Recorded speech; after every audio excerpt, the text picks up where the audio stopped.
Hi, today I'm going to show you how to animate squash and stretch. Check out how the character squashes and stretches as he jumps.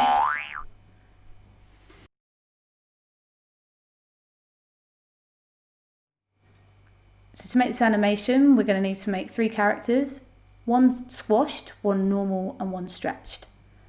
So grab a bit of clay and split it into 3 equal pieces. And then we're just going to mould this and squash it down to roughly fit the template that you can see here.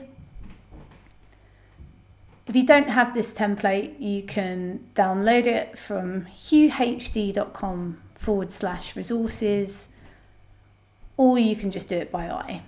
Doesn't really matter. Just try and make 3 distinct shapes. There we go. So I'll just finish this off. Pop him in there. Whoop. And that will probably do. So then to give him a bit of personality, I'm just going to pop some googly eyes on them, just because it's a bit more fun.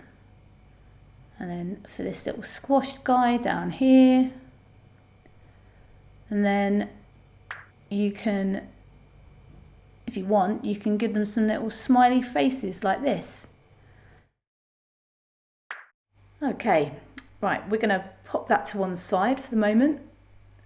And now we're going to get the next sheet, which is the animation template. Grab some blue tack and put a little bit on each corner of the sheet. Just because when you're animating, you just want some things to stay where they are. So anything you don't want to move, make sure you secure it. Okay, we're going to start on the left hand side over here. Going to take our first character, put him in the first frame. Take a picture, move him along a little bit, making sure to line the eyes up. And keep moving along through the template.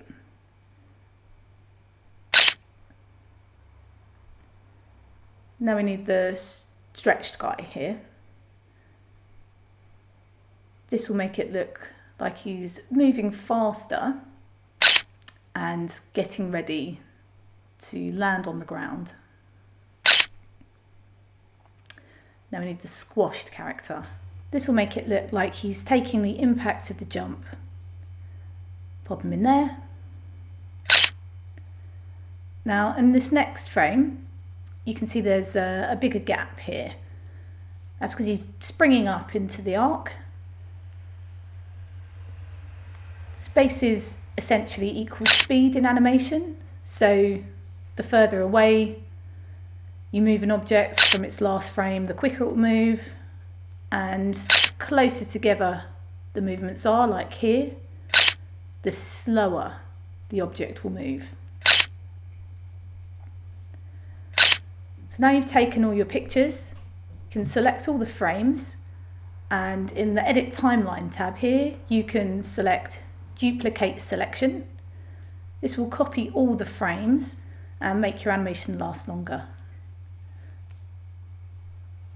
So click on Go to the first frame, click play, and you can admire your brilliant bouncing blob character. Once you've practiced this a few times, you might want to try it on different backgrounds,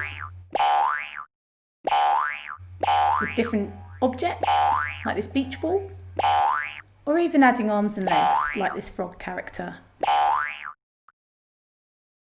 Brilliant job guys, thanks for watching and see you next time.